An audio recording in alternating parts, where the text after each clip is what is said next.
Good morning, students. Everybody hear the audio? Is that coming across?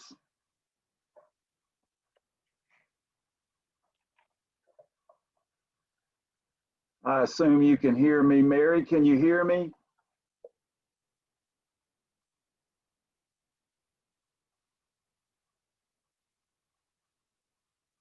Thank you. Okay. I hope everybody's staying dry. We're getting the rain that we didn't get with the last storm, and hopefully things are spread out enough so that you're safe where you are.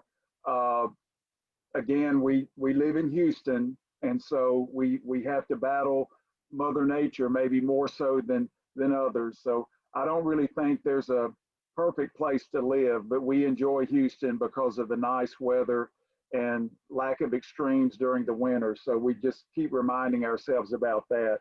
Now, what I want to do today is to talk more about polynomials and then discuss basically how we extend what we've been doing, add a few more theorems, and then give you some ideas about where that's going to take us into the future. Now, the first thing I want to do is to share our screen. I've got a WebAssign, well, actually a MindTap problem up that I want to see if I can share with you from your book. And normally, like I say, I will actually write, I'll write a theorem down, and I actually did this with the last class, but your ebook is an excellent source of notes. And what you see here, we have the rational zeros theorem, and it's done in a very, very, I guess, plain format. And what you see here, it says, if the polynomial p of x, and it's written in the standard form, has integer coefficients. Now, one thing you're going to notice in parentheses here, you see that the leading coefficient is non-zero. Well, that's always the case for a polynomial. But the other condition, the constant term is non-zero, is an important condition, because if it's zero, then you easily see that x equals 0 would be a 0. It'd be like, then you'd have to basically get rid of that and then start over. So we're going to be interested in applying this theorem when the constant term is other than 0. Now, for convenience, like I've said before, we're going to think about rational zeros as being written as p over q, as you see in the statement of the theorem. And for convenience, the p over q will be in lowest terms. That is relatively prime, like 4 over 1 or 2 over 3, 1/2, 5, something like that. And then what we want to be able to do is to create a list of possible rational zeros. And so, like I've said before, the p will actually be a factor or divide the constant term. And then on the last line you see here, the q actually divides the leading coefficient. So let's look at an example where we can actually apply the rational zeros theorem. Now, what I want to do is first look at an example where we might think, oh, okay, well, we can apply the rational zeros theorem. Let me turn on my IPvo, get back running for us. There we go. So let me share that. So first, I want you to look at an example where you might think the rational zeros theorem, and here's an example we're going to do later. I had a student ask me about that yesterday. It's actually a calculus problem, but we're gonna mention it because I managed to put it in your WebAssign just as a future source of examples that you're going to see in Calculus 1. Now, what I wanted to do was start with a nice integer polynomial. Now, remember, I always put more notation, but p of x will be an integer polynomial in the sense that all the coefficients are integers, and that's the notation we use, z. So if you actually write it this way, that's fine too. You can just say integer coefficients. Now, when we look at this, I want you to think that, okay, this satisfies the rational zeros theorem. We have integer coefficients and we have a constant term that's non-zero. But this to apply the rational zeros theorem here would be overkill. So what I want to do is remind you of a formula that we had the very first day of the class. And I want to write that down now. That is, we had a plus b cubed. Now, of course, we had the difference of two cubes, but this is the binomial cube. And I said this would be a good thing to remember, especially because we're going to do this at the very end of the class. We get a cubed plus 3a squared b plus 3ab squared plus b cubed. So that's a binomial expansion, and you see the 1, 3, 3, 1. But notice here, you see a very nice pattern of numbers here that really opened the door to this. So what we can do is let x equal, well, actually I'm jumping the gun a little bit. Let me write that in reverse to use our identity. Let a equal x and b equal 4. So what we're thinking of in this case is x cubed term is x quantity cubed, and the b term, or the b cubed, 64, which is our constant term, can be written as 4 quantity cubed. So that kind of opens the door to think, well, do we have these terms here? Well, let's go ahead and check it out. So we'll say x plus 4 cubed question mark. Do we actually get p of x? Well, let's fill everything in. Well, the first term is x cubed, so we've got that. And then plus 3 times x squared, a squared, times b, which is what? 4.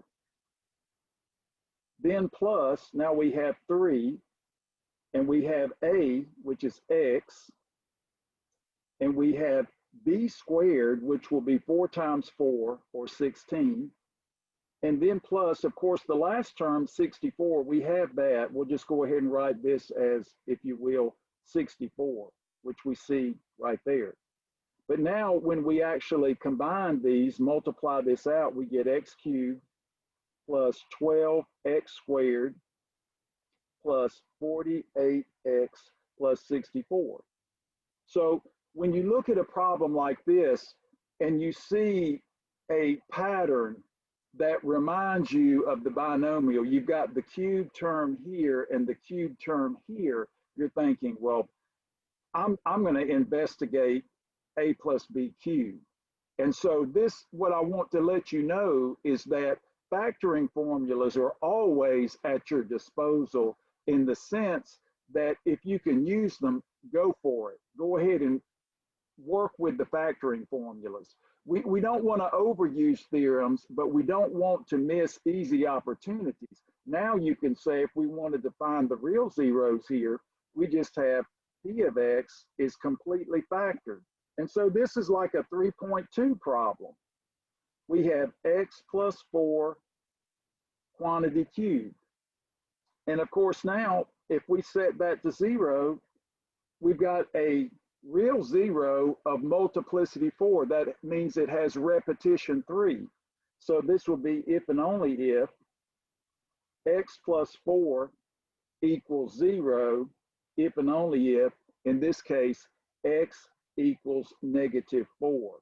So this would be a case where we have multiplicity equal 3, or we'll say repetition, like Webasine sometimes says. They use both of these, repetition of 3. So a lot of you are sending me messages saying that the Webasine was not being nice to you. So now when you actually write the zeros and they ask you to include the repetitions, you would have to say negative 4, comma, negative 4, comma, negative 4. just to highlight the fact that this is multiplicity 3, because we do have 3 zeros here. They just happen to all be the same. We always want to take into account multiplicities, because that's a very important topic when it comes to solving polynomials. Even if the zeros are the same, we still have 3 of them. Now, one thing that we want to think about is that we've kind of covered the entire process here. We have a factorization and we have zeros. So we kind of did this problem in reverse. We got the factorization for free using the identity here from the first week, and then we get the zeros by the zero product. So this is an example where I would recommend utilizing formulas that you have from identities, because they're actually easier.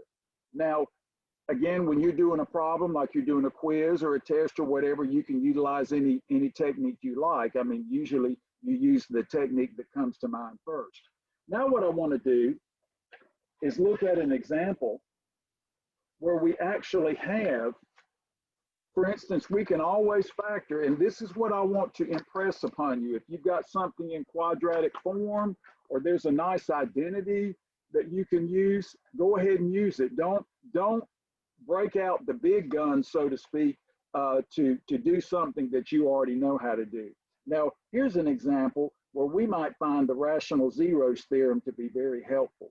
And again, we want to look for real zeros. So we have 2x to the 4th minus 13x cubed plus 6x squared plus 64x minus 32.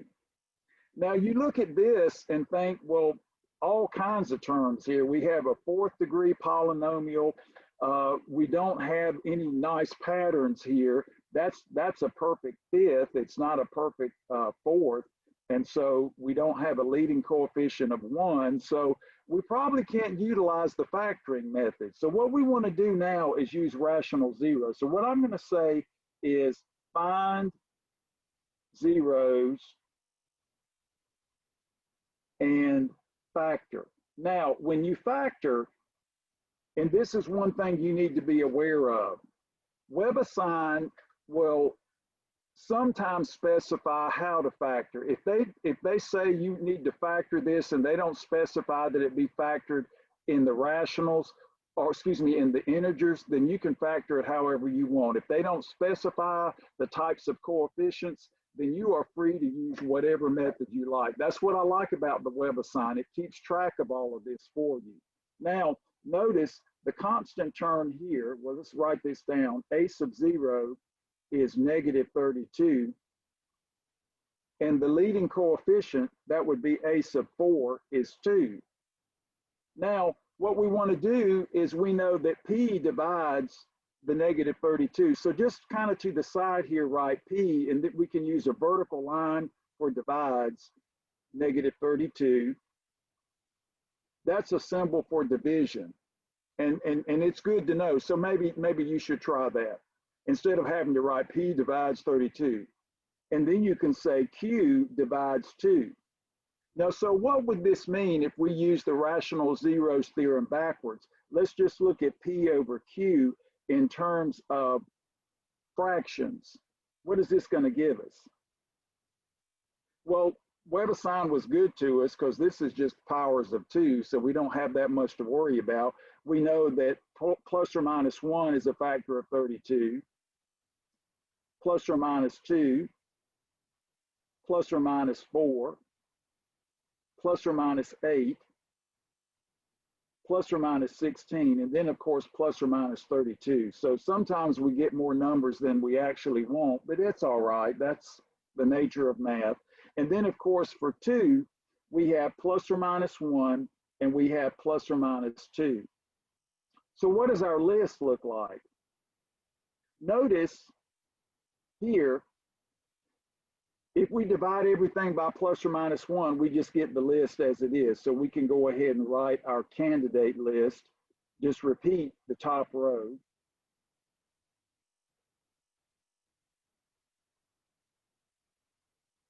And then notice here, we divide by 2. Well, that's not going to do anything. If we divide this by 2, we just get the other numbers. We get 1, 2, 4, 8, 16. So we've already got those. The only new one here will be the plus or minus 1/2. So since these are all powers of 2, we don't really get anything new except the plus or minus 1/2. Now, this is where we think, okay, this is working the theorem backwards. These are all the possible rational zeros that could actually solve this polynomial. That is, if there are any, they would be in this list. Clearly, all of them don't work. I mean, this is only degree 4.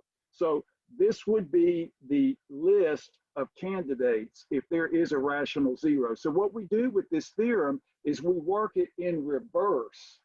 We don't just sit there and start trying to find rational zeros. We make a list of candidates, and then we try to check and see, you know, okay, let's see if we can get one that actually does work. Now, I will say one thing. This is where the synthetic division is very powerful.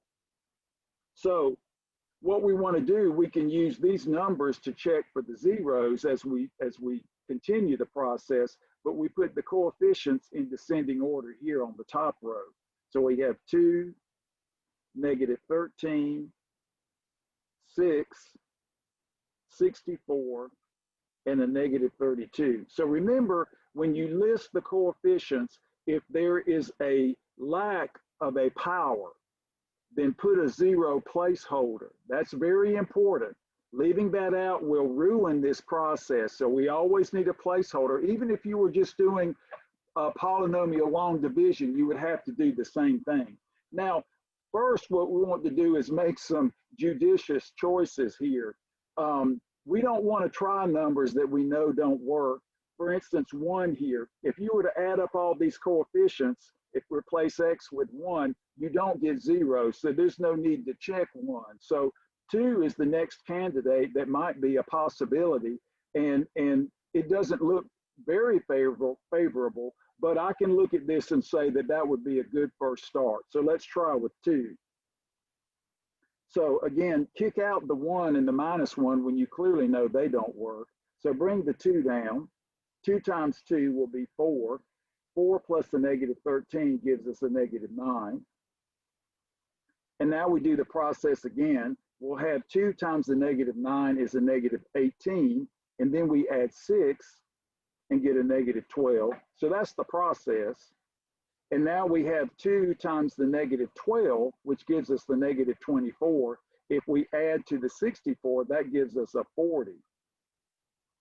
And now when we look at this, we say, okay, well, and this is what's interesting about this. We have 2 times 40, which is going to give us 80, and then we have to add -32. That's going to be a positive 48. So that one didn't work. Okay, well, now this is where we're going to think about the bounds theorem, even though I haven't given you the bounds theorem. Notice we have some negative coefficients here. If all of these were positive, then we'd stop, because there's no way you can get a 0 when you add up a bunch of positive numbers. So at least this is telling us you might want to try another positive number from this list. So again, if you get some negatives here, when you're putting positive numbers in here, you're thinking, okay, there's some hope for us. So let's try the next one. Let's try 4. So don't, you could say unhappy face or X or whatever. It clearly doesn't work. We need a 0 here. So now let's bring down the 2. 2 times 4 is 8. And then we add 8 here, and we get what? A -5. Again, remember, we add the 8 to the next coefficient to give us the term that goes here, so that all of these numbers mean something. And now we have 4 times a -5, which is a -20. Add 6, that gives us a -14. Now we do the process again. Notice here, 4 times the 4 is the 16. So that gives us a -56. So when we add the 64, we get a -8. And then lastly, we have a 4 times the -8, which is, well, in this particular, sorry, that's a plus. You certainly don't want the signs to be off. That's a plus there. So again, when you multiply here, we get the negative 56 plus the 64 is a positive 8. So that's really important because now I can see this actually will work. 4 times 8 is 32 plus a negative 32 is a 0. So this means we have a 0 remainder. So by the remainder theorem, 4 must be a 0. So now we look at this and say, what does this imply? That P of X, our original polynomial, we can use the factor theorem with the remainder theorem and get X minus 4. If 4 is a 0, X minus 4 must be a factor. And then we get the reduced polynomial here of 1 degree less. 2x cubed minus 5x squared minus 14x plus an 8. Now, when you look at this, this is where we say, okay, well, we've got a cubic polynomial. It's not a quadratic. Once we get the quadratics, we're done. We don't have to do any more of this because we understand quadratics completely. So at this point, we're thinking, well, we're back to the same song and dance, so to speak. We have, in this case, we have an a sub 0, which is 2, and we have, excuse me, a sub 3. Math is so rewarding because it tells you when you have a typo. A sub 3 is 2. And then the a sub 0 is the 8. I decided for some reason to write them in a different order. So again, note P divides the 8 and Q divides the 2. So we can look at P over Q.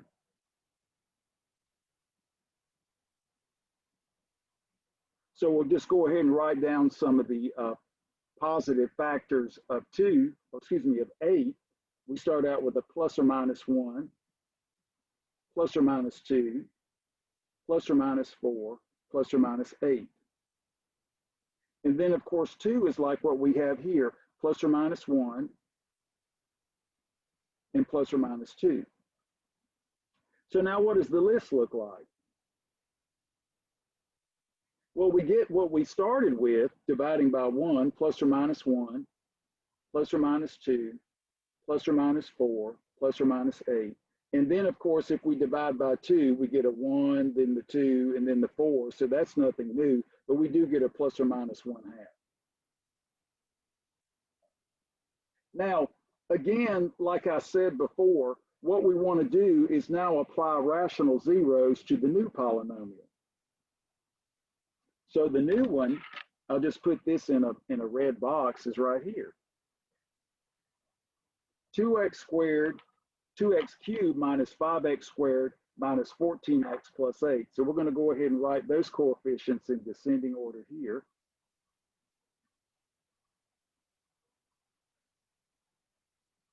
Now, again, like I said before, we certainly would think that this would have some positive zeros, so we can start with positive because we have negatives here. But notice when you add all of these coefficients, for instance, here you get a negative 19 and here you get a 10. So 1 clearly doesn't work.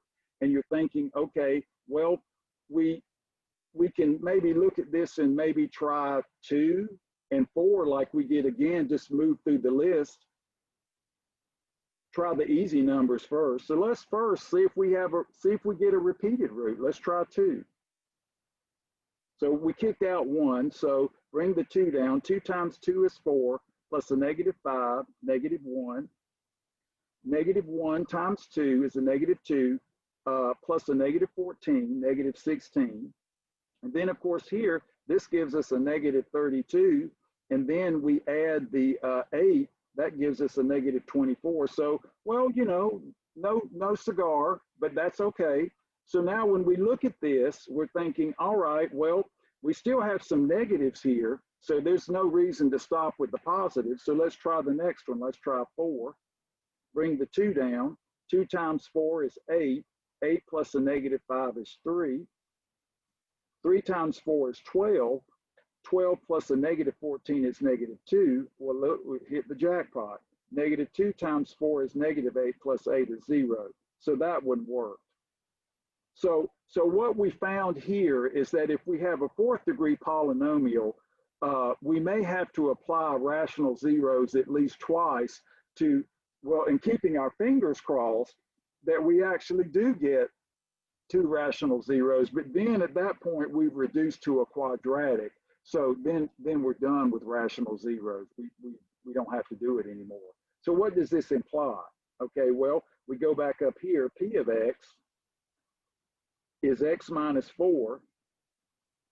And since we have a 0, again, the remainder here we know is 0. So we know that this is the 0, 4, okay? And then the X minus 4 must be a factor. So what was interesting here, we did get a double root, but it wasn't the 2 that I thought it would be. How funny, double root.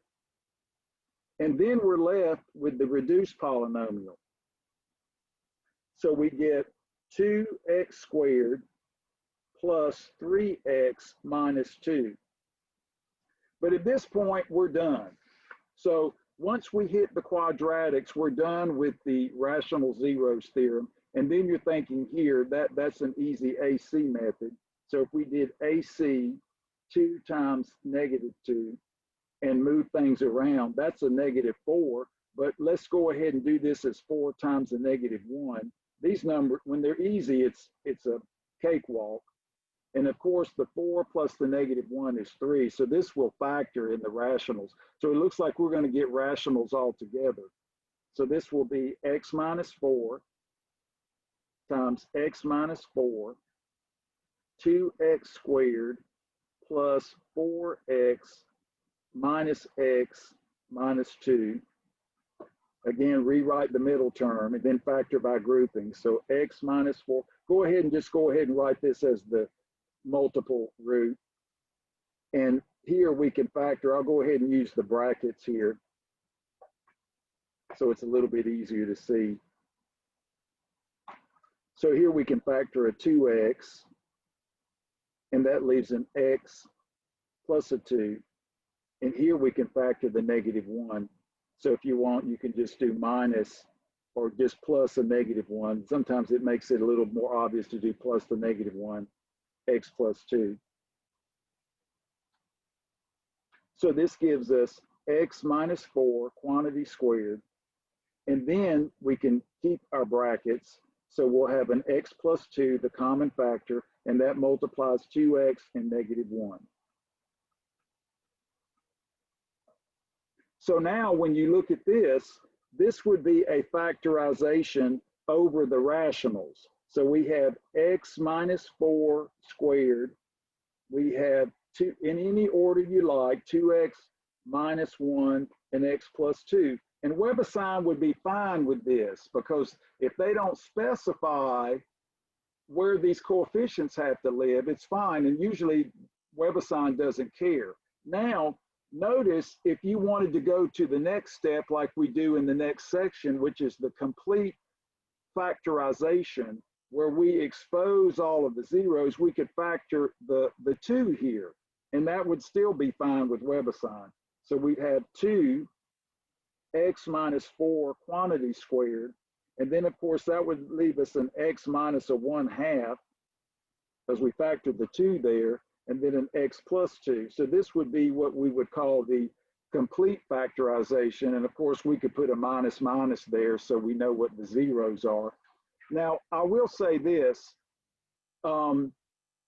factorization here or here, your choice. When you do the complete factorization, WebAssign's not going to be mad at you. You can put in all the minuses as you like, but now what we can do is just go ahead and write down the zeros and we will stick with the repetitions. So here we get 2 4s, so we're going to write repetition 4 comma 4, and then of course here we get a 1/2, and for this factor we get a negative 2. So this problem was the reverse of the last problem. That is, when you look at this one, we had to find the zeros first using rational zeros theorem. And notice here, I want to make a comment. See that leading coefficient of 2? When you do the complete factorization, the 2 ends up right here.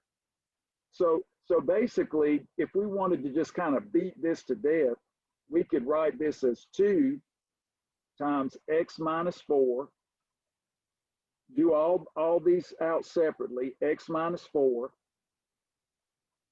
x minus 1/2, and then put in 2 negatives, x minus a negative 2. This is what we call complete factorization. We have the leading coefficient here, and we have like a C1, C2, C3, C4.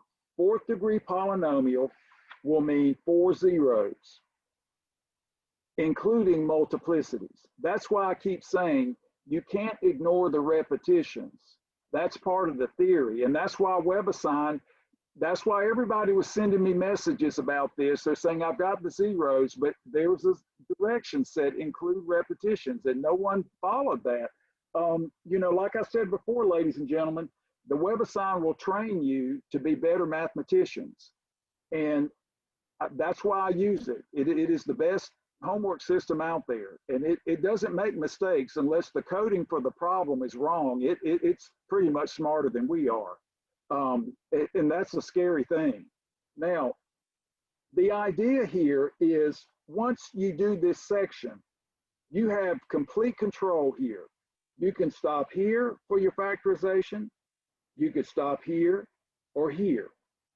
Any form you like. Most students would prefer this or this because this is more along the lines of the complete factorization. And what it does is it exposes, so to speak, the zeros. So this is like where you have a leading coefficient. We'll just call it A, x minus C1. I'm going to write this down again. So I'm just kind of killing 2 birds with 1 stone.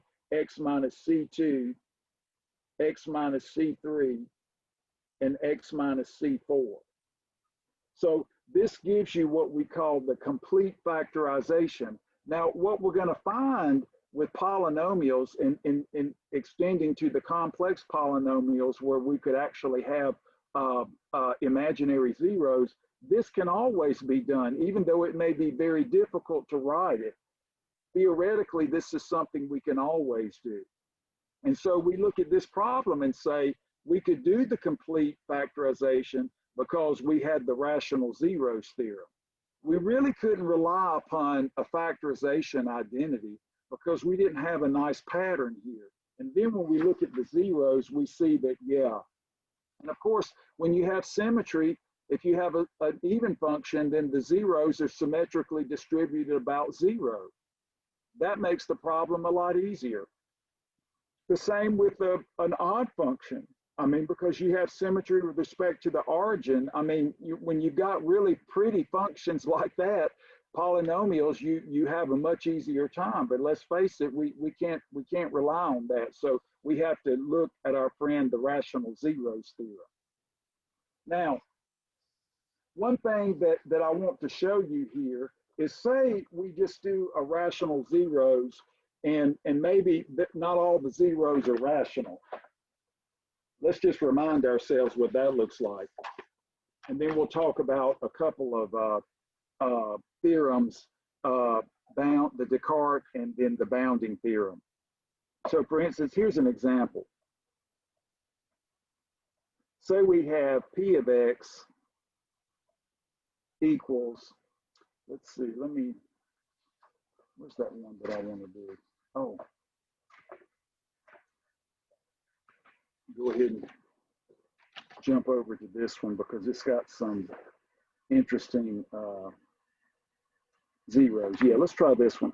P of X is X to the 4th. I want to just get practice with combining rational zeros with a technique we learned the second week. 24x squared minus 9x minus 27. So we have an integer polynomial, x to the 4th minus 9x cubed plus 24x squared minus 9x minus 27. So we would say this is an element of the integer polynomials. They're all real, but we would say that all of these coefficients are integers. So we say integer polynomial. So what we want to do here in this particular case is find all zeros, keeping our fingers crossed, and factor. Now, what I wanted to do here is show you that in some cases, we may not get pretty zeros. Maybe they're not always going to be rational. So here we'll do the same thing we did before. We'll say that the leading coefficient, a sub 0, is negative 27. That's just a power of 3. And the leading coefficient, a sub 4, is 1. Well, that was nice. In some cases, ladies and gentlemen, you may just have to write the list of the possible rational zeros. And that just, again, you put the list, don't use plus or minus, you know, do everything comma separated. The plus or minus is not something usually WebAssign likes. So if you have a 2 comma minus 2, do like that. So in some questions, you may not even have to do what we're doing here. You may just have to create the list and not check anything. So now what we can say is P divides negative 27 and Q divides 1, again using the vertical line for division. I want you to learn that. That's a good notation in number theory. So now what does the P over Q look like? So we just have, you know, powers of 3 here. So plus or minus 1, plus or minus 3, plus or minus 9, and plus or minus 27. And then, of course, plus or minus 1 downstairs. So the list is just plus or minus 1, plus or minus 3, plus or minus 9, and plus or minus 27. So if I were doing this problem in WebAssign and all they said was give the possible rational zeros and separate them by a comma, I'd have to do 1, negative 1, 3, negative 3, 9, negative 9, 27, negative 27. If they say you can use plus or minus, fine. If not, you've got to do that. And don't make it up. Don't make it up. Be true to what you're asked to do. Think about it, ladies and gentlemen. Everybody wants consideration. That's what we do in STEM mathematics at San Jacinto College. We train you to be the next generation of STEM professionals. And if you work in an engineering firm, or you work for a finance corporation, or you work in a medical environment, your work has to be correct. And so you can't say, well, I'm new to this. Well, then your boss says, okay, you're fired. I don't want that for you. I want to train you so that, and we all do this together, so that we follow the directions and that we format things correctly. That's the main reason that when I, as a math professor at San Jacinto College, that I use the WebAssign, because it trains you to be better. So your frustration, I understand, but you have to tolerate it, because the result will be excellent math skills.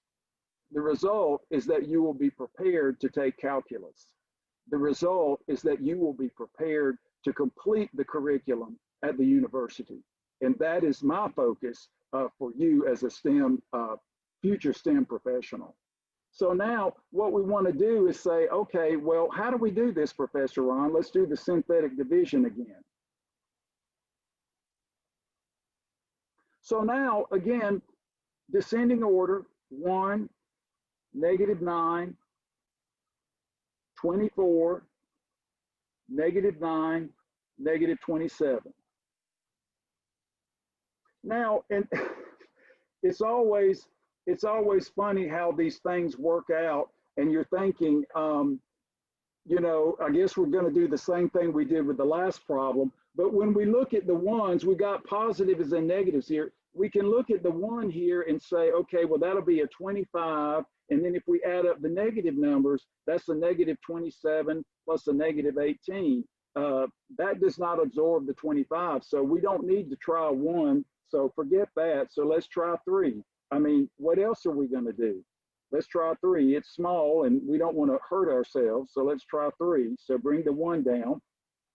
1 times 3, that'll be 3 plus a negative 9 gives us a negative 6. 3 times negative 6 is negative 18 plus a 24. That gives us a 6. Now let's see, we have 3 times 6, which is 18, plus a -9, that gives us a 9. Well, jackpot. 3 times 9 is 27, plus a -27 is 0. So again, what does this imply? This implies P of X equals, in this case, X minus 3. If we have a 0 of 3, X minus 3 must be a factor. And then we have the reduced.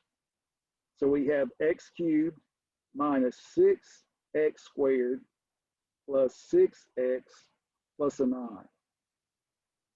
Now, you're starting to look at that and says that kind of looks binomial, but not quite. You know, we looked at this, it's not binomial either because it doesn't have the right coefficients. So no jackpot there, but at least now we still have an easy list here. Notice again, in this case, the constant term is 9, and the leading coefficient, again, a sub 3, is a 1. So the P over Q is going to be generated in a similar fashion, plus or minus 1, plus or minus 3, and plus or minus 9. And then, of course, Q plus or minus 1 because the a sub 3 is 1. So now the list, we'll do a composite list, the lazy list, plus or minus 1, plus or minus 3, and plus or minus 9. So we want to check this one out. And you look at that and say, 3's got to work. Clearly, when you look at this, 1 doesn't work because that you add these, you get 0, and 0 plus 10 is not 0. So don't try 1. Don't try things that clearly don't work. So we have 1, -6, 6, and a 9. And then we think, well, let's look at 3. That's the next in the list. Do we get a repeated 0 this time? Bring the 1 down. 1 times 3 is 3, plus a -6 is a -3. -3 times a 3 is a -9, plus a 6 is a -3. And we do get a double root. -3 times 3 is -9 plus 9 is a 0. So what does this imply? Well, P of X, we have the X minus 3 here. And now we get another X minus 3 from the factor theorem. And then we get the reduced. X squared minus 3X minus 3. So once we get to this point, we're at a situation where we're thinking, okay, we've got another repeated root, repetition 2, multiplicity 2, but then we have the quadratic. So we're done with rational zeros. And then we look at this and say, well, AC would give us a what, a -3.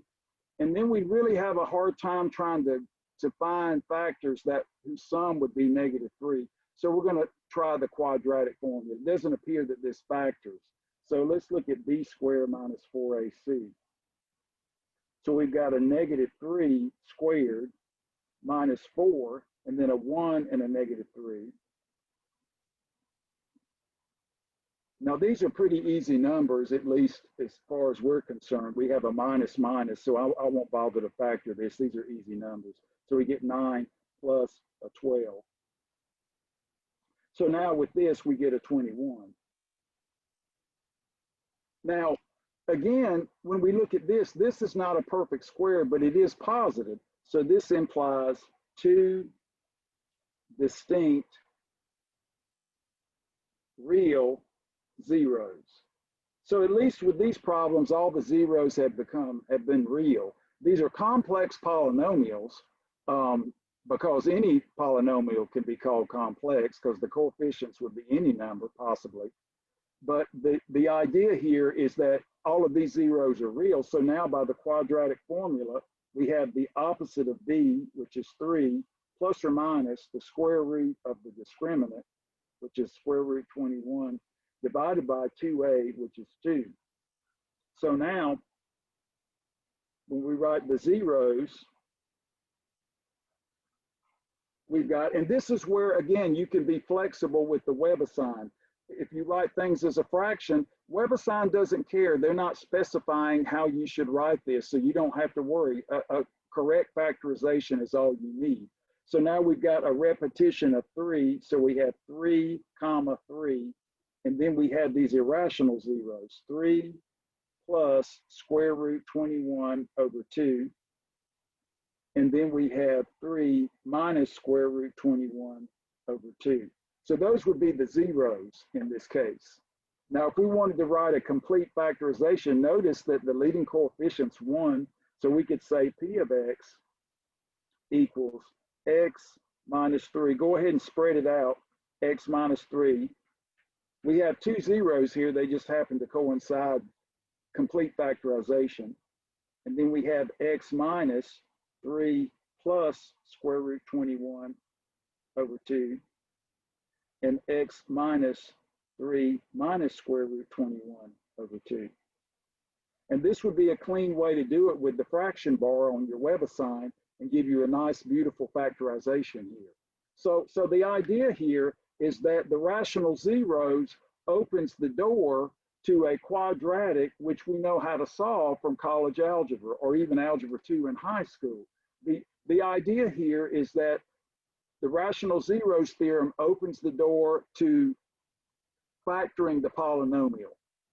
And so now, even though we would like to be able to do this for any fourth degree polynomial, in general, this is a difficult process. It is hard to factor. There are things that at play with polynomials that keep us busy. And so you can be assured that when you do your WebAssign problems, especially for the quizzes and the tests, they will be problems where you can actually figure out what the zeros are. I'm going to give you an example about calculating. Oh, sorry, I have a question. Yes, who is that? Why did you use the formula b squared minus 4ac?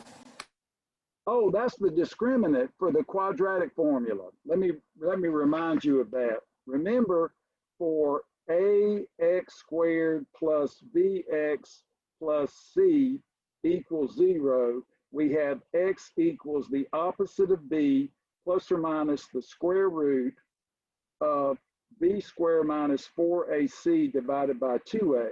That's just the quadratic formula. And remember, when I do it, Okay.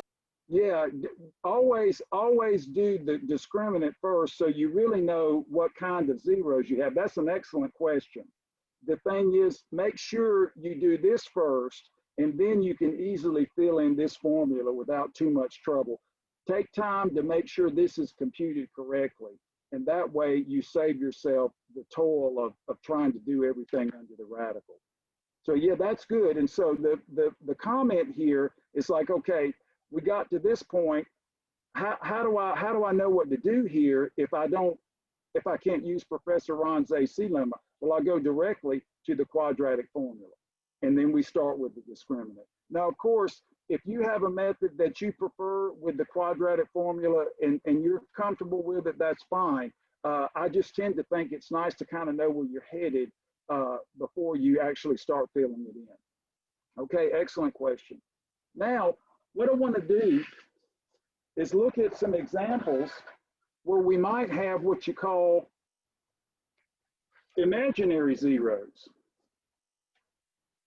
And then we'll come back and say a little bit about the Descartes rule of signs. We're kind of on a roll with these types of problems, and I don't want to break the course of thought here. So let's go ahead and look at some imaginary zeros. We've already talked about complete linearization or complete factorization. Let's look at an example where we might have some imaginary zeros. So here's an example.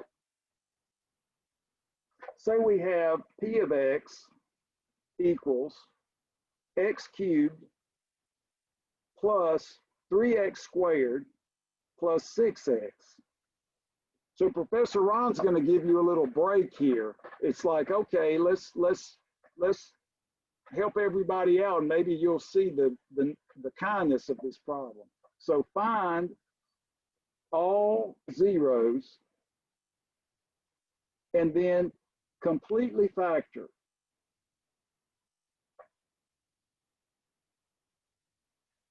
So complete factorization. Now notice this has the leading coefficient of 1, so the a that we factor is just 1. That's not a problem. But notice the constant term is 0, and you have a factor of x here. So the first thing you're thinking is, okay, I'm going to jump on the factor train, because I want to make my life easier. So first we're going to say there's no constant term. So this is x times x squared plus 3x plus 6.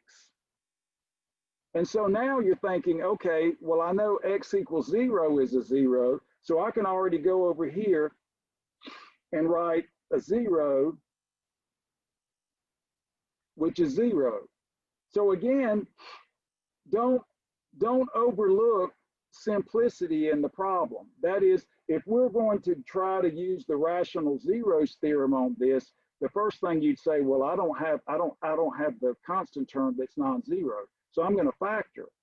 And now you're thinking, well, I don't need rational zeros anymore because this is a quadratic and I know how to solve that. Okay, well, and again, we look at this and say, okay, well, we have AC, which will give us 6. And then we're thinking 2 times 3, 1 times 6, and throw in some negatives. That's no good. We're never going to get the sum of 3 here from the Z and the W. So now we're going to go and say, all right, well, quadratic formula. So again, discriminant, B squared minus 4AC. So remember, once you hit a quadratic, you don't have to use any of the other theorems. You just use what you know about quadratics. So now we have 3 squared minus 4 times a 1 times a 6. So again, A is 1, B is 3, C is 6. Now look at this and we're thinking, oh, well, this is going to be negative. And these are easy numbers, so I won't worry about factoring it. So when you look at this particular example here, you see if the difference between 9 and 24 is 15 with a negative sign. So this is less than 0. And then you're thinking, okay, well, these are imaginary zeros. So we see 2 distinct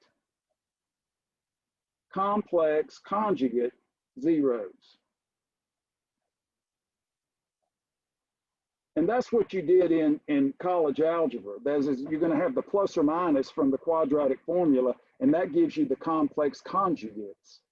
So we do it the same way that we would do for the previous problem, but now our zeros are actually going to be imaginary here. We've jumped out of the real zero realm, and we've got a real polynomial that actually has imaginary zeros. So this implies that x equals the opposite of b, -3, plus or minus the square root of -15, and we'll have to write that with the I, divided by 2a. Now, this is what we remember. The square root of a negative number is imaginary. And how do we write it? Remember, for a positive, the square root of the additive inverse of a, that is, if a is positive, its additive inverse must be negative. We write this as the square root of a times the imaginary unit I, where I is just the square root of -1. So that's what you learned in college algebra. You probably learned that you learned that in algebra 2, but that's been a while. So now we get what? -3 plus or minus the square root of 15 I. And of course we reduce the 15 if it has some perfect squares in it, but that's 3 times 5, so we're out of luck there. So now when we look at this, we're thinking we can add to the zeros here. -3 plus square root 15 I over 2, and then -3 minus square root 15 I. And WebAssign doesn't care if you break this into imaginary and real parts, you know, like an A plus a BI. Some computer algebra systems do, but WebAssign doesn't care. This is fine. You can always break up a number that has an imaginary part to a real and imaginary. That is, we have the -3/2 here as the real part, and then of course the square root of 15 over 2 as the imaginary part, because it's associated with the I. But WebAssign doesn't care about that. So now P of X will just be, well, we can do x. You can beat it to death and write x minus 0 instead of just plain old x, just to kind of emphasize the fact that 0 is the 0, or just write x, your choice. WebAssign doesn't care. And then you have x minus, and then we'll do our fraction bar, -3 plus square root 15i over 2. So if you want to do it this way, like Professor Ron, use your fraction bar from your palette with the WebAssign and do x minus and type the 0 right there with the fraction bar. And then for the second one, x minus, and then use the fraction bar on this one. That way you don't have to, type so much. I think a lot of times, when you're doing the WebAssign, you have to actually take the time to express what it is you mean. The computer's not going to read your mind. So now we can see we can think of it this way. And of course, the 1 is out here, it's just out there anyway. So we have the A times the x minus C1, x minus C2, and x minus C3. So this is what we call the complete factorization, which is actually a result of the fundamental theorem of algebra. Anytime we have a polynomial, and any polynomial we just call complex. It can have integer coefficients, real coefficients, it can have imaginary coefficients. Any complex polynomial of at least degree 1 has a complex 0. And then if we just keep chopping it up, if we have a degree 3 complex polynomial, then it must have 3 zeros, C1, C2, and C3. But it doesn't mean that we can't have multiplicity. So it could mean, like the first problem, all the C's were the same. But here what we see, we have a 3rd degree polynomial. We have 3 zeros, complete factorization, but they're all distinct. The first 0 is 0. The second 0 is -3 plus the square root of 15 times I divided by 2, right here, C2. And the third one is -3 minus square root 15 times I divided by 2. Now, it doesn't matter what order you use. The idea is that when you think about order for these types of problems, everything is nice and commutative. So if you wanted to put the x down here and rearrange, it won't make any difference. Just make sure that if you're going to do the complex number, use your nice fraction bar. And it makes it really easy to type, and you don't have to worry about signs. You have your x minus, so that's a 0, so you must have this factor that will annihilate it when you replace x with that number. That makes that 0. Again, this is a 0, so you must have the factor that will annihilate this polynomial when you replace x with that number. That makes this factor 0. So the ideas here are all meshing together. Everything is coming together very nicely and in a way that preserves everything we've done to this point. Now, question? Yes, sir. Are they both -3 plus 15i, or was that a? Oh, I think I just wrote I should have put a minus here. Yeah, of course. That's my typo. WebAssign would have barked at me. Yeah, that's a minus. Sorry. I think I said minus, but I wrote 2 pluses. Yeah, of course it'll be different. Yes. Now, again, like I said before, this is why I give you several chances.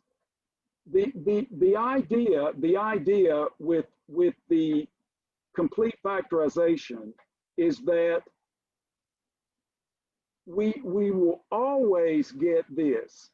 Whatever the degree is, we will always have that many zeros. We can have real, we can have complex, that is imaginary, and we can also have repeated.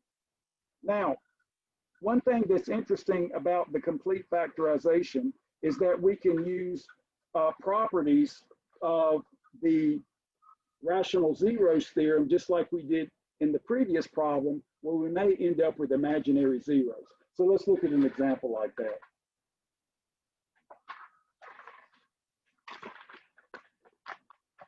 Now, one thing that I want to share with you, and this is something we like to do when we build polynomials, like we did in section 3 and section 2, kind of.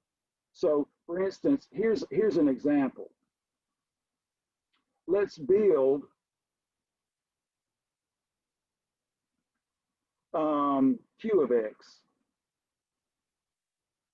where the degree of Q will equal 3, and we have zeros again. And again, what we want to have here, I'm going to specify this first so we don't forget about it. We want an integer polynomial.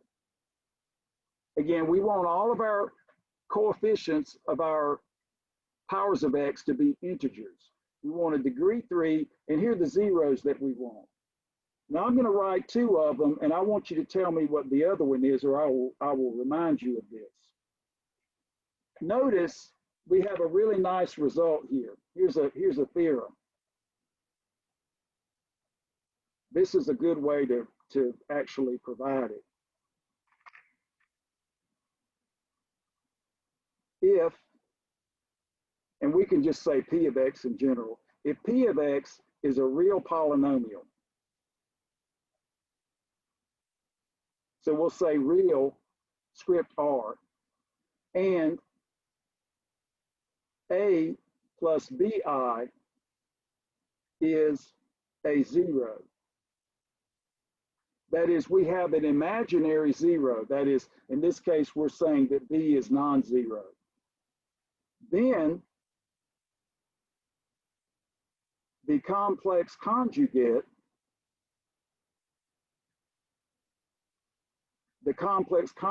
A minus BI is a 0.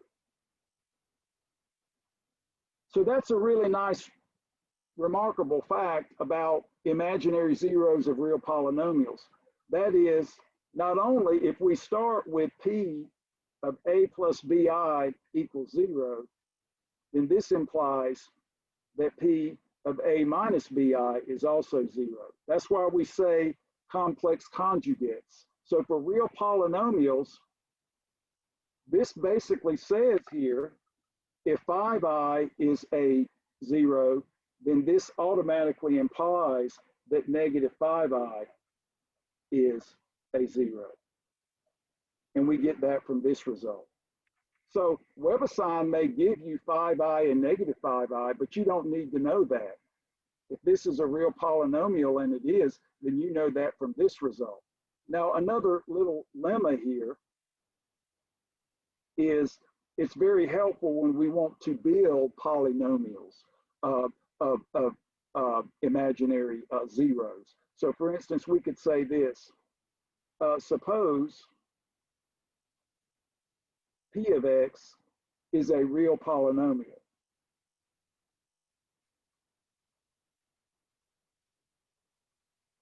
And what we want to do is to say, I'll just say where A plus BI, same thing here, is a 0. Is a 0. So the same hypothesis here. So we're going to say B is non-zero, just because otherwise it wouldn't be very interesting. Then P of X has the quadratic factor,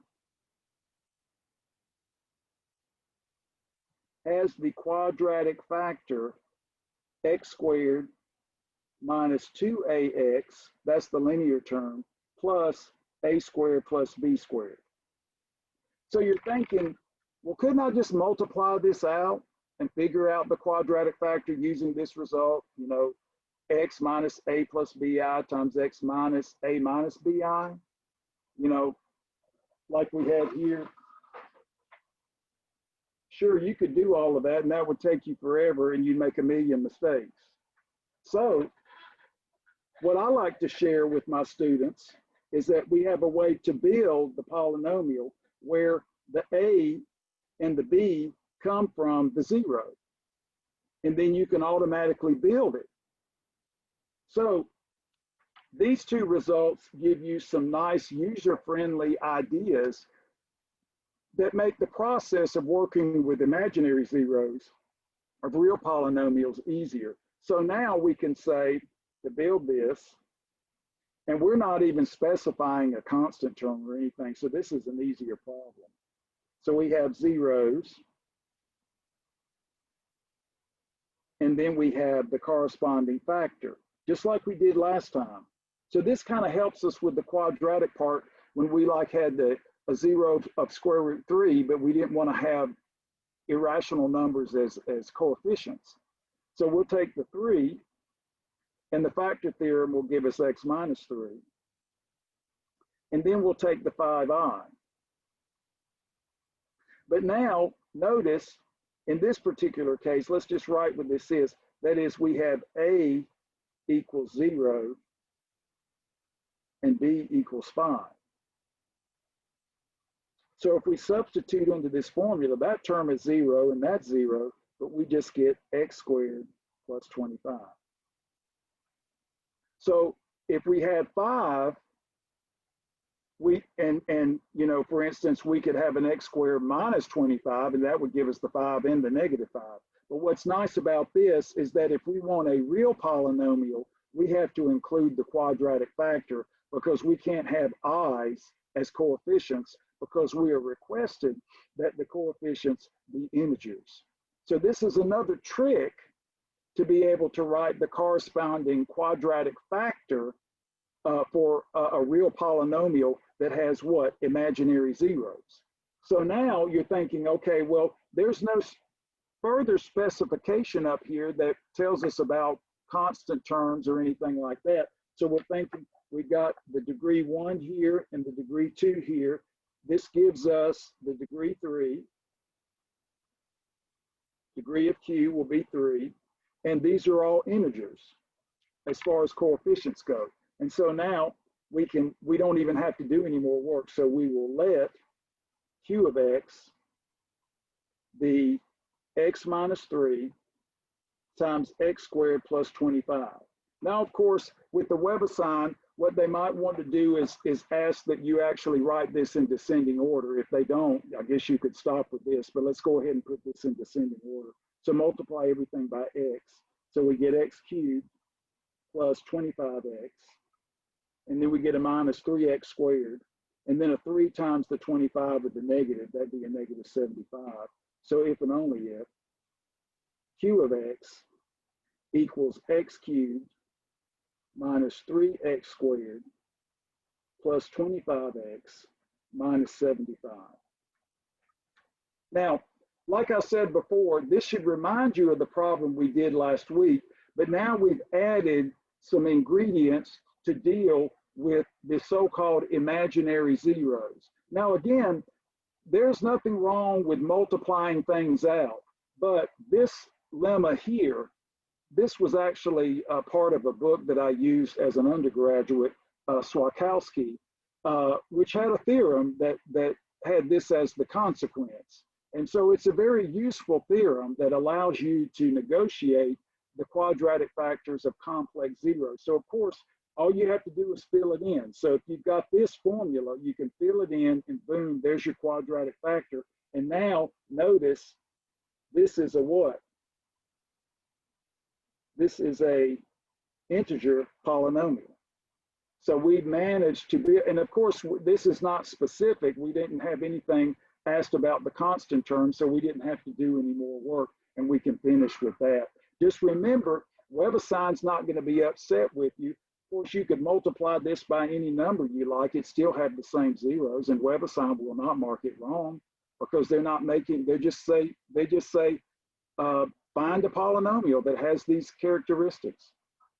Now, what I want to do is look at a couple of results. So complete factorization and the fundamental theorem and these little results about imaginary zeros kind of pull everything together. That is, we can have real zeros of real polynomials, and then we can have the combination. We can have the real zeros with the imaginary like we have here.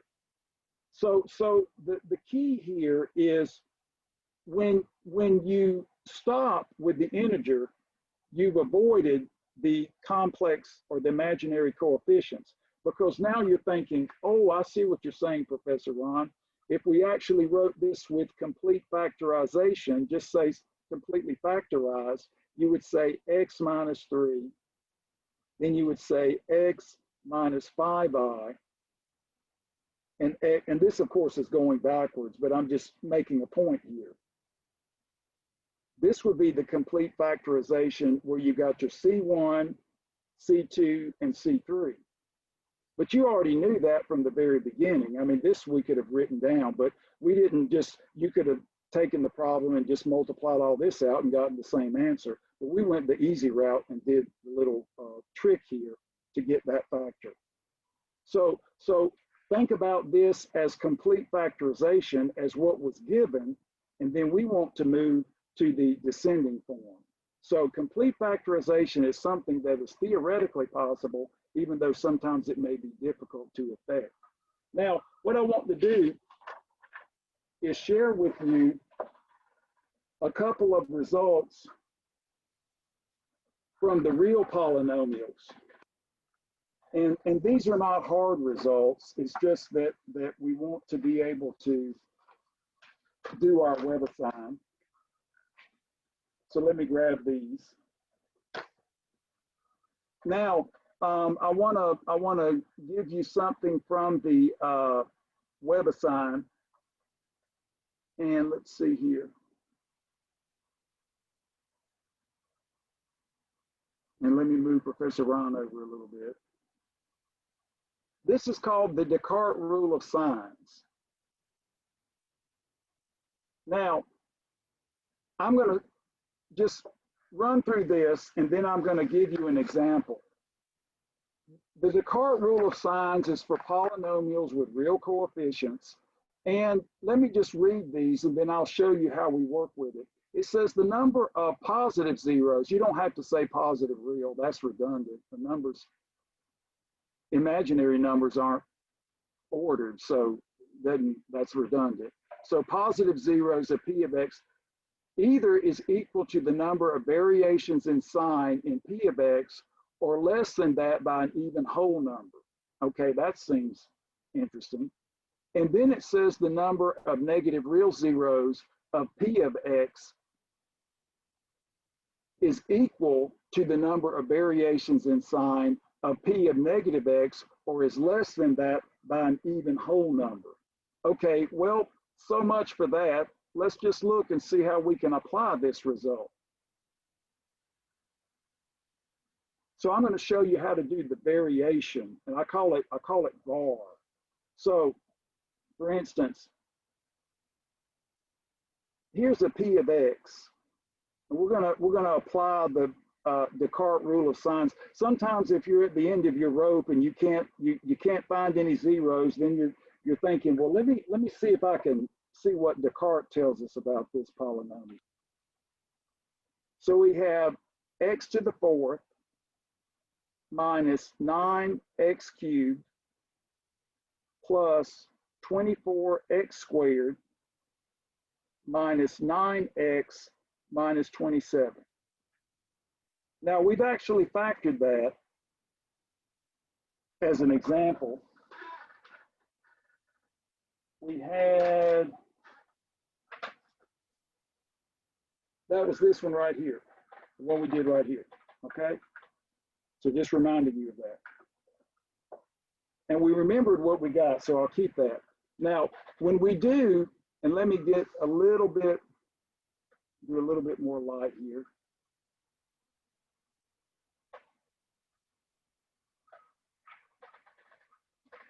When we talk about variation, we're talking about the variation in the sign of the coefficients. So first, I'm going to say var, like a Southern accent there, var for variation. And you're going to start on either end. So we start positive. We got a positive coefficient. We change, so that's one change. 1, 2, 3, 3. So we start positive, change, 1, 2, 3. So that'll be 3. So this would imply positive zeros.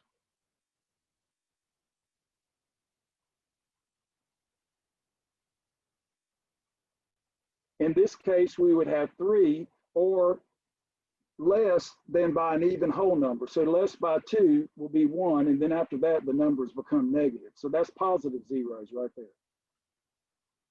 And then let's look at P of negative X. So this is just, this theorem I proved in a seminar like 8 years ago for my students, and it requires calculus and a lot of number theory. It's no walk in the park, but it is true. So P of negative X, again, let's just replace everything. We'll do it outright the first time, but then you can just kind of do it in your head later because it's easy to do. It's like doing in behavior. Just showing you that you can pretty much do this in your head by looking at it, but don't do that the first time. Just go ahead and work it out. So we're reflecting this in the y-axis. So when we replace X with its additive inverse, it absorbs here.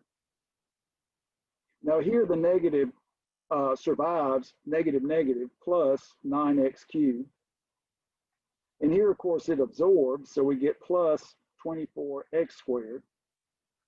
And here we look at this case, absorbs, so minus minus, or negative times a negative, so we get plus 9x, and then of course negative 27. Now, when you look at this, and we want to look at the variation in sign of P of negative X, we start positive and we stay positive for the whole time until we get to the constant term. So that would be one variation. So this would imply negative zeros, possible, would just be 1. Now, let me just go ahead and write down what we figured out before.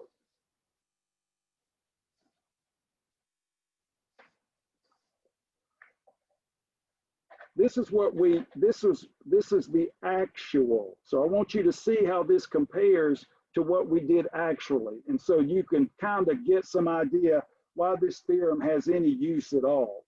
Here's what we got in actuality.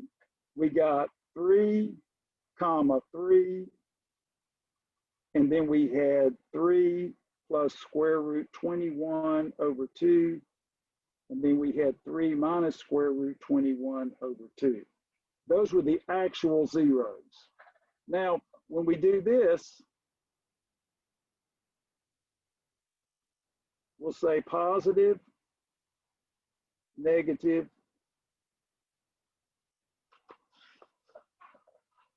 let me move this over here.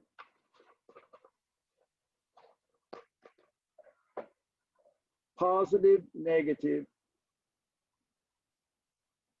Maybe we might have some imaginary.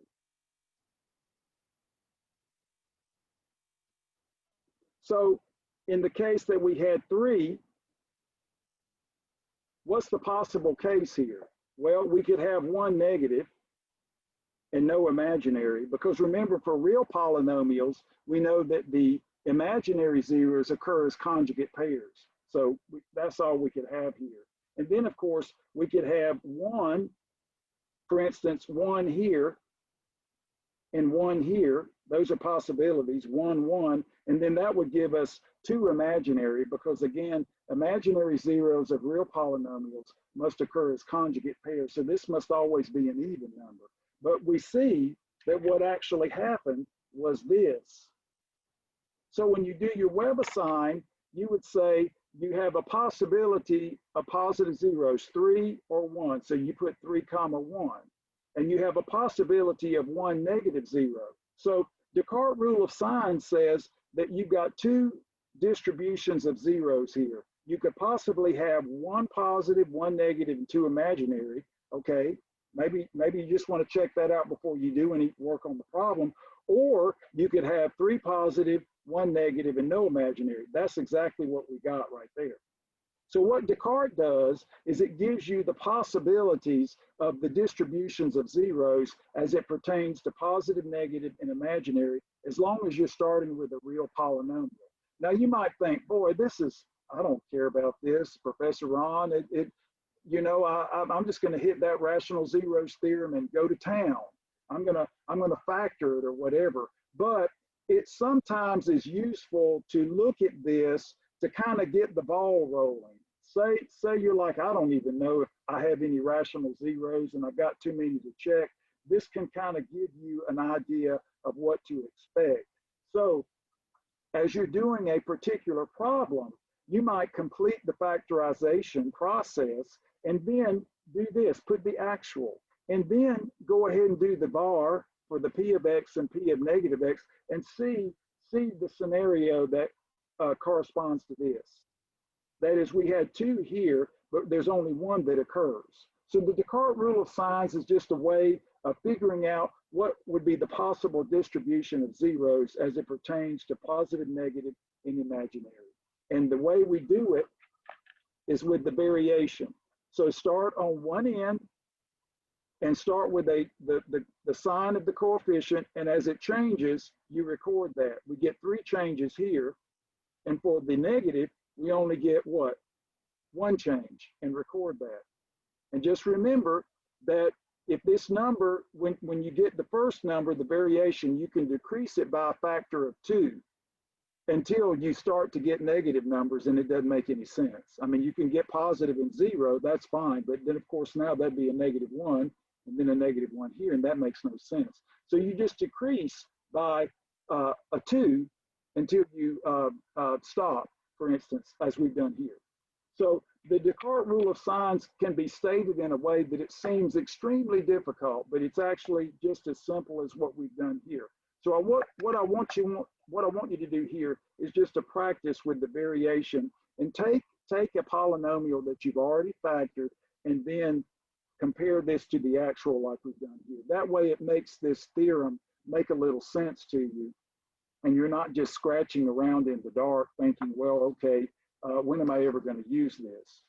Now, the bounds theorem, which I want to talk about now, is actually something that we've already used, even though I didn't mention it. Now, what we want to do in this case is take a simple example, and I'll do a simple one. But first, let me go ahead and share this from our textbook.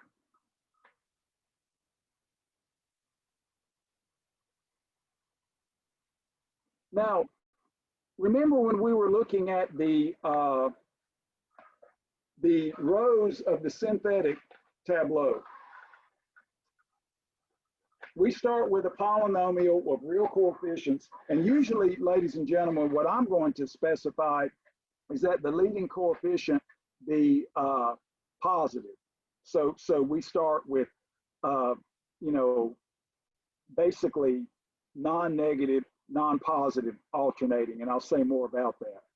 But why was I making comments about, oh, well, we need to keep going because we have some negative coefficients in the synthetic row, so we can try another positive number. What this basically does is say that if you get a certain pattern in the row, you need to stop going in that particular direction. So look at number 1.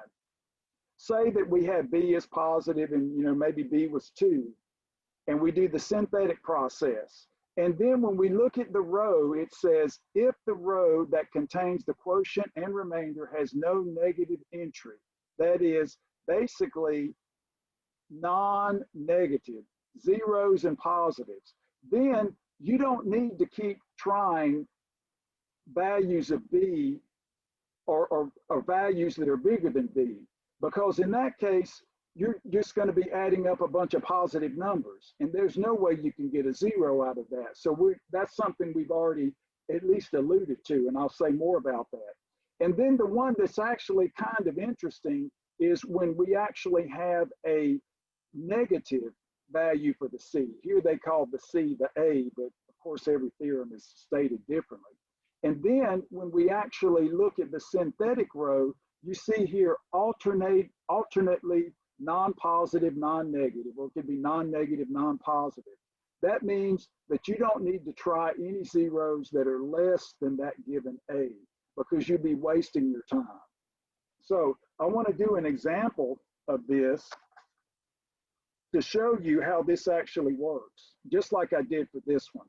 So again, when you're doing your, and you might be thinking, well, Professor Ron, these are, you know, like I say, I'm going to attack the problems with factoring and the rational zeros theorem. But maybe you're in a physics class or you're doing an engineering problem and you're just trying to kind of get a roundabout figure of where the zeros are. And of course, you know, you could use your fancy calculator and figure that out, but maybe the screen view that you've taken is not appropriate and maybe you need to do this. So again, this gives you additional artillery and reasoning to add to what you already know. So what I want to do is start with a very simple polynomial that we can find zeros, for instance, understand what the zeros are. So we have 4x to the 4th minus 37x squared. So I just want to get a little bit more practice with finding zeros and doing a complete factorization. And then I want to apply the bounds theorem to show you how it works. So you can use this as a verification. Now, what's nice about this one is that this is quadratic form.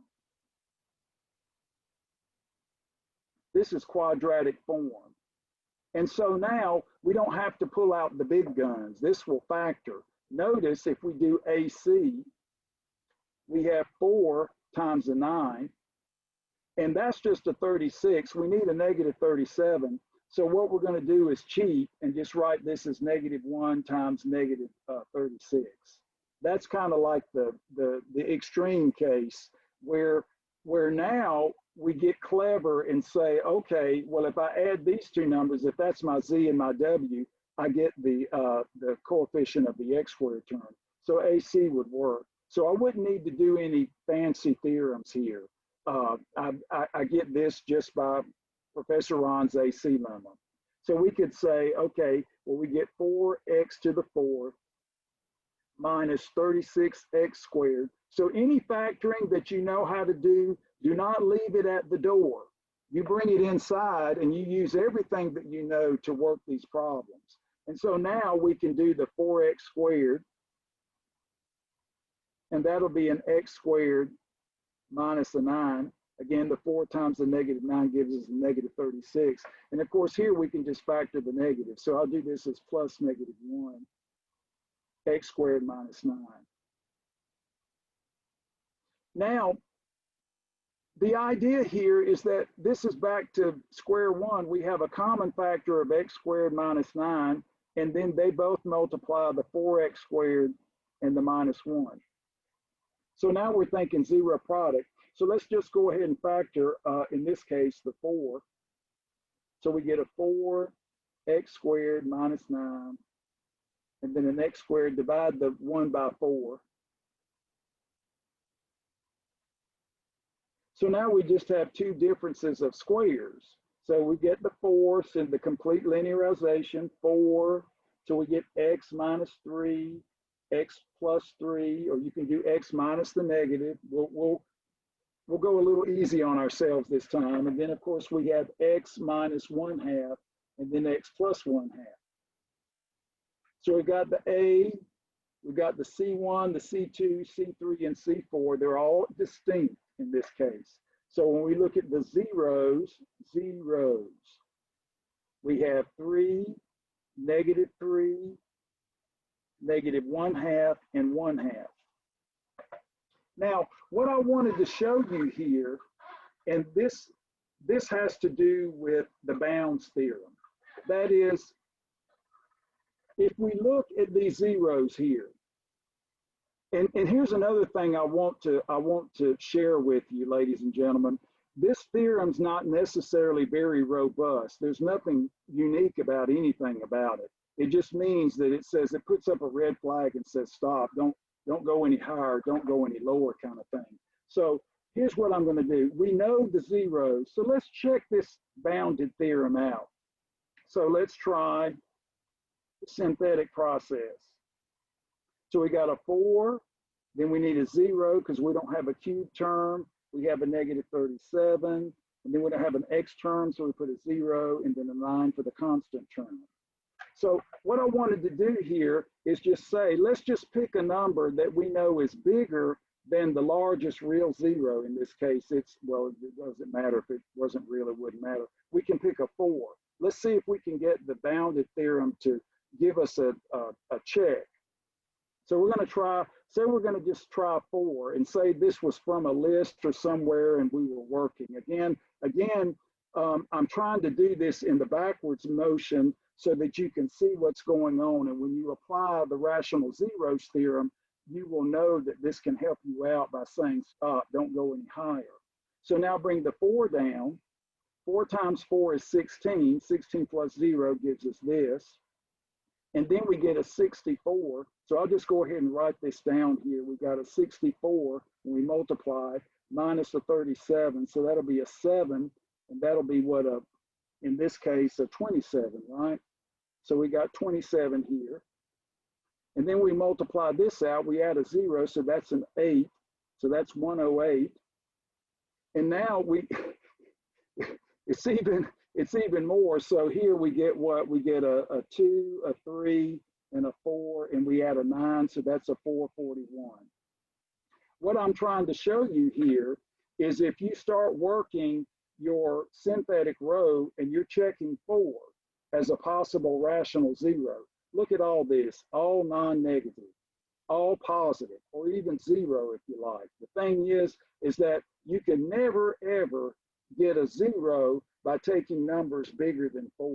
So this just basically says stop.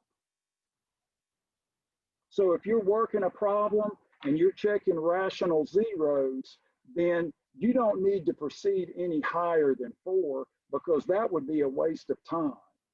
Now, what we do relative to this problem, we can see that the bounded theorem worked out very nicely for us because we see that the largest positive 0 is 3. So this is telling us something that's true. So we would never look for zeros bigger than 4. We stop. We know 4 doesn't work and anything bigger would be a waste of time. Now, let's play devil's advocate and do it again. Notice this is an even function. That's why I did this. These are symmetrically distributed about the origin. So I picked this WebAssign problem for a reason. So now what we want to do is just say what would happen here. Now, what's interesting about this, I want you to see the pattern that ensues. We bring down the 4 here, but now we have the negative 16. Okay, here, when we look here, we got the positive 64 minus the 37, which gives us the 27. And now we have the negative 108. And then for the very last one here, we have the positive 432 plus 9, 441. Now we knew that what these results were going to be, but now look, alternate, in this case, non-negative, non-positive, non-negative, non-positive, non-negative. And so alternate. So alternate, alternating. Non-negative, non-positive. So this means stop. You certainly don't need to try any number less than negative 4. That would be a waste of time. And by looking up here, we know that's the case. I just picked an easy number. I cheated. I should have maybe picked like negative 1. But I wanted to show you how you could easily get these numbers because we'd already done the 4.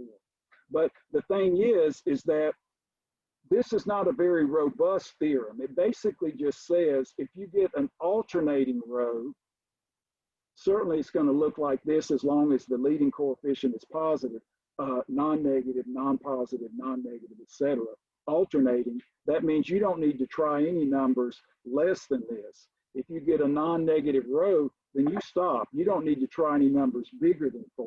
And we can see here that this can be very helpful if you're actually trying candidates for the rational zeros theorem, okay? So you know, when we think back here, let me give some examples here from our earlier work.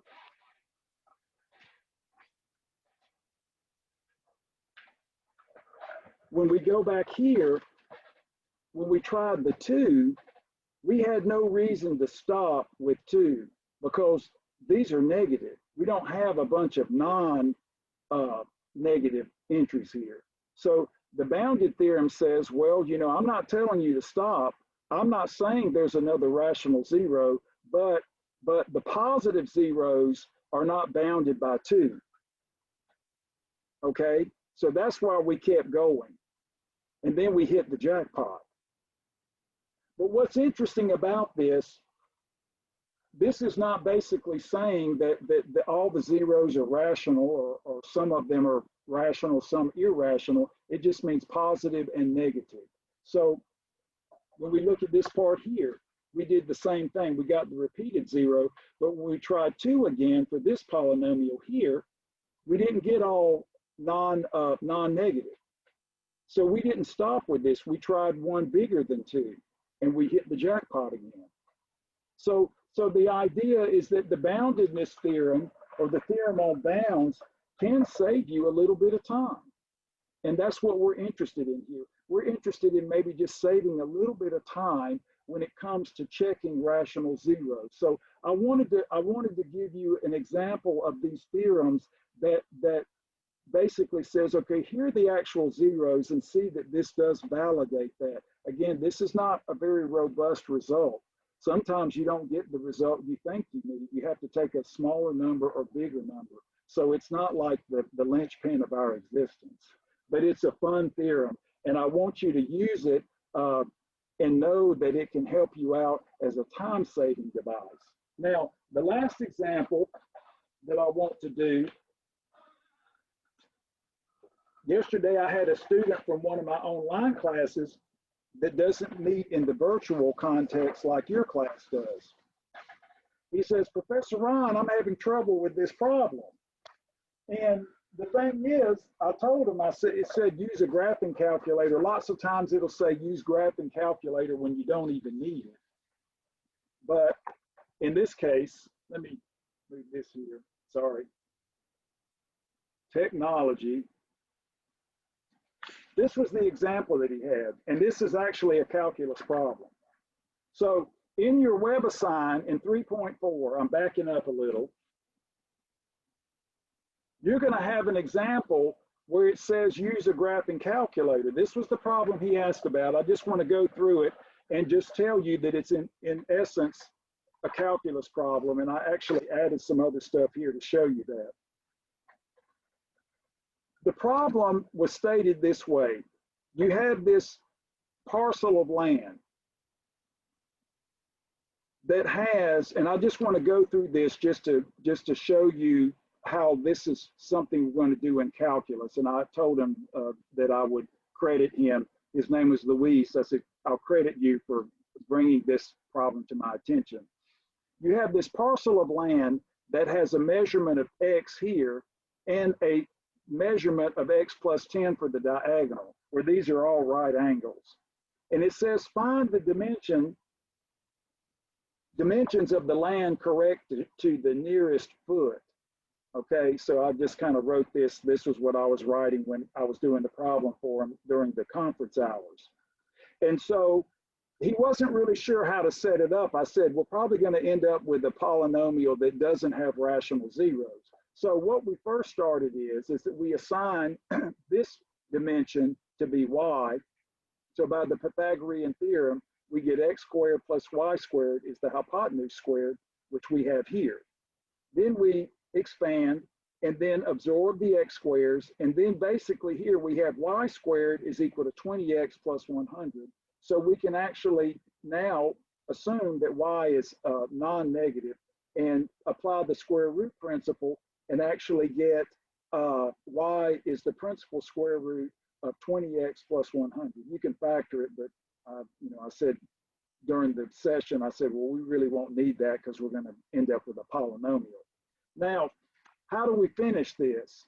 Well, we're told that the area is 2,000 square feet.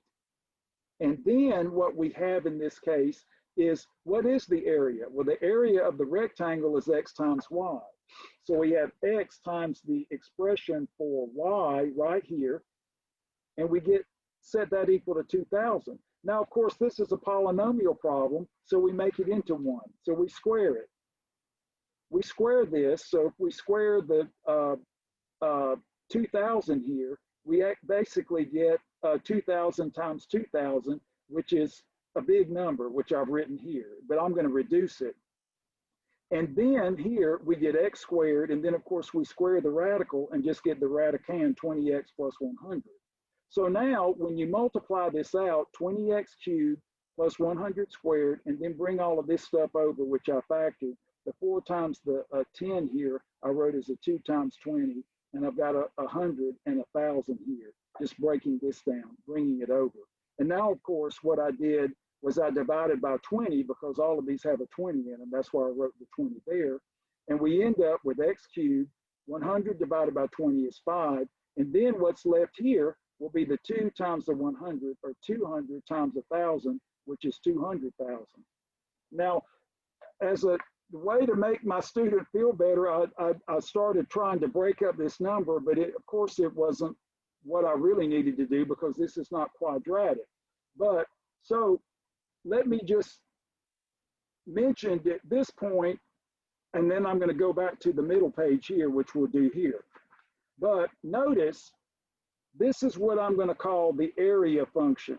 This does not have pretty zeros. If you apply the rational zeros theorem, this would be a nightmare. So that is not the way to go. So what I did was I looked at the derivative. This is a calculus problem.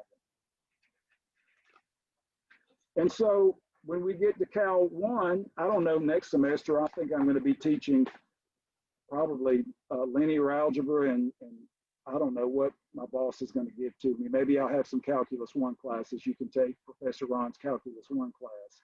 But what we end up here is when we think of the derivative here and we find the horizontal tangents, we have a horizontal tangent at negative 10 thirds, and a horizontal tangent at 0. So what happens here is that we just end up with one real zero. We've got some imaginary zeros due to complete linearization, but we have one real zero right here, and I went ahead and cheated and kind of wrote that in, basically. So you're thinking, well, okay, so you had to use calculus to verify that there's only one real zero. So at this point, I was messing around with the numbers here, and then Jose said, "Oh, Professor Ron, 4 times 5 is 20," and that gave me my extra zero because I was losing a zero here. So Jose got 10 points for that. But what I wanted to share with you is at this point, this is where I would teach you about Newton's method. You're thinking, well, Professor Ron, I could just sit here and try some numbers. I can try some numbers by trial and error, you know, but what I did was I used a Newton's method algorithm online, which was very convenient, and it actually solved this numerically like I could teach you to do in a calculus class. And we get, in this case, 56, like I've written over here, sorry. Where did I write that? Oh yeah, 56.86. Now WebAssign said it wanted you to round this to the nearest whole number, so I round that to 57, and then I go back to compute the y. Y is this, so I substitute 20 times 56.86 plus 100, and I use my Google calculator, and I get approximately 35.17, and then round to the nearest whole number integer. So the parcel of land is approximately 35 feet by 57 feet. So what I want to share with you is that usually when the WebAssign says check with the graphing calculator, you don't need it. You don't need the graphing calculator because I've taught you the techniques. But when we get polynomials that look like this, we don't have the luxury of nice zeros. So we have to try to approximate them. Now again, it would be very difficult to figure out the other zeros. We know they're imaginary. That is, from the calculus, the other zeros here are imaginary because the graph only crosses the x-axis at one point. Why do I know that? Because when you actually use synthetic division here, the image of negative 10 thirds is a negative number. So it's below the x-axis. So this horizontal tangent is below the x-axis. And of course, zero, if you just put in zero, you get negative 200,000. So the graph stays below the x-axis until you pass this zero here, and then it just goes on forever. So this would not be a fair problem to put on a pre-cal test because you haven't had the calculus. So what I told Luis is that when you get to this problem, if you have a fancy graphing calculator, you can use it. Otherwise, you can send me a message and I can help you with it and give you some numbers that'll work like I did with his problem. So just remember, the important part is the actual solution of the problem. And I want to go through it just one more time and then tell you what we're going to do next time. Again, I thank Luis for this because this is an excellent example. Go ahead and work through all of this. And then, as I've taught you, reduce the numbers so you get a nice user-friendly polynomial, as user-friendly as you can. And then what I did over here was I just did a computation of the derivative, which I'll teach you how to do in Calculus 1. But the main thing is this, ladies and gentlemen, when you get to this point here, we're interested in solving the polynomial. So we use a little trick of algebra, which is to square everything. If we square this equation, we produce a polynomial. And so this is actually easier to do if we think about this in terms of the theory of this section. But notice again, all of our nice results, at least from the rational zeros theorem, aren't very helpful. But we can at least see what the y-intercept is here. And then applying a little bit of calculus, which you're going to learn next semester, you can verify that there is only one real zero. So this is a beautiful problem, at least in the context that it introduces you to ideas that we're going to use in your next calculus course or your next math course, which will be Calculus 1. Okay, now what I want you to do in closing, and I think it's interesting. I get some of the best ideas from my students when they come to conference hours, and I'll send out another invitation for the conference hour today. I just want to give you one more example to think about. WebAssign at the very end of 3.6, they say solve the following equation. They say I times x squared.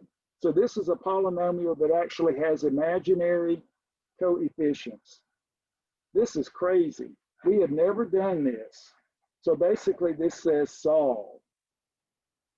You're thinking, well, Professor Ron, it kind of looks quadratic. It's quadratic in x, but we've got imaginary coefficients. So the first thing I'm going to do is divide the entire equation by I to get a leading coefficient of 1. So 2 over I x plus 1 equals 0. And then a little sidebar, 2 over I, we can just multiply and divide by I. And this will be 2I over I squared. But of course, I squared is -1, so that gives us -2I. So now when we replace here, we get the negative. So equivalently, we have x squared plus 2I x plus 1 equals 0.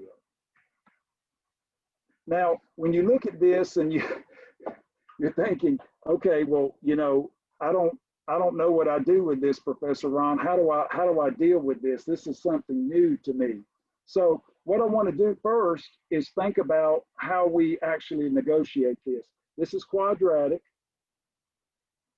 So I'm going to look at the discriminant, b squared minus 4ac. So that'll be 2I quantity squared. There's the b, 4, 1, and a 1. So we get 2I squared, or 2I quantity squared. So this is going to be a 4I squared minus 4.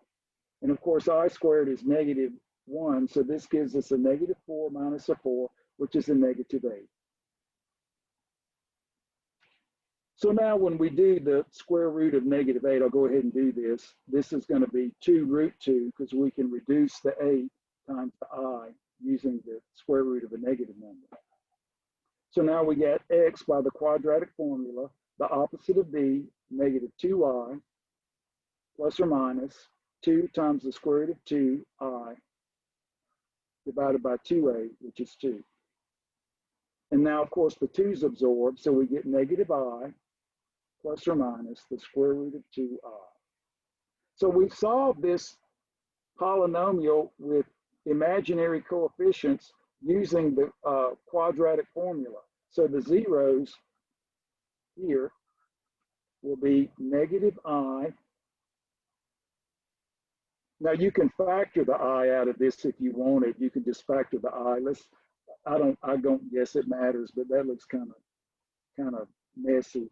I always like to factor things, but it doesn't matter if you don't. So we could do this as I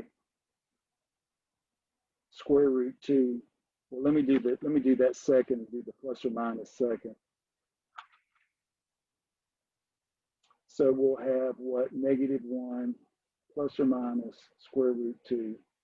So we could have I negative 1 plus square root 2, comma, I negative 1 minus square root 2. That's factored. That doesn't look that beautiful. But the thing is, we have i's in everything. So if you wanted to factor it, you can. So again, we have the I plus the square root of 2i, which we get right here with the I factor. And then we have the negative I minus the square root of 2i, which we get here. So what I'm trying to show you with this problem is that you basically just have the quadratic formula when you have imaginary zeros. Now, I just threw this in at the end just to give you some practice with this. This won't be the focus of any of our work, but it does give you some ideas about how you will deal with imaginary polynomials or polynomials with imaginary coefficients in the future. But again, the focus will be on the real polynomials that actually have imaginary zeros. So this was just a little extra to keep you from going to sleep on Professor Ron. So what we've done today is just kind of culminate all of the ideas we want to talk about the theory of equations. And then for our next class, ladies and gentlemen, we'll talk about rational zeros and or rational polynomials and graphing them, you know, the vertical asymptotes, horizontal asymptotes. And I've thrown in a little section on inequalities, which I've already taught you, 3.7, to give you some extra practice with the BB technique. I won't lecture on that. That's something I've already taught you how to do. But I wanted, Dr. Stewart includes another section in his book on that topic, and it's, you don't ever grow tired of doing it. So go ahead and start working on those. You already know the techniques to solve them with the getting to zero and doing the BBs and the sign test. And then, of course, we'll review how we graph rational functions with the asymptotes that you get in college algebra. And that will finish up our section on polynomials and rational expressions. And then, of course, we'll start with the tried and true exponential functions and logarithms next week. So thanks for your attendance today. Again, take the time to go back through this and to make some note cards on some of the theorems here just to keep everything organized so you have easy access to it. And we'll see you again on Tuesday. Stay dry and have a good day. Thank you. Have a good day, sir. You too. Thank you. Take care, sir. Thank you. You all have a great day now. Study that math, but be safe. You too. Thanks.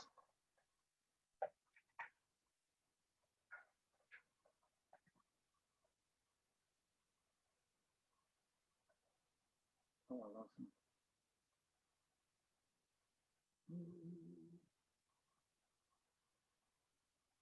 There we go. So there's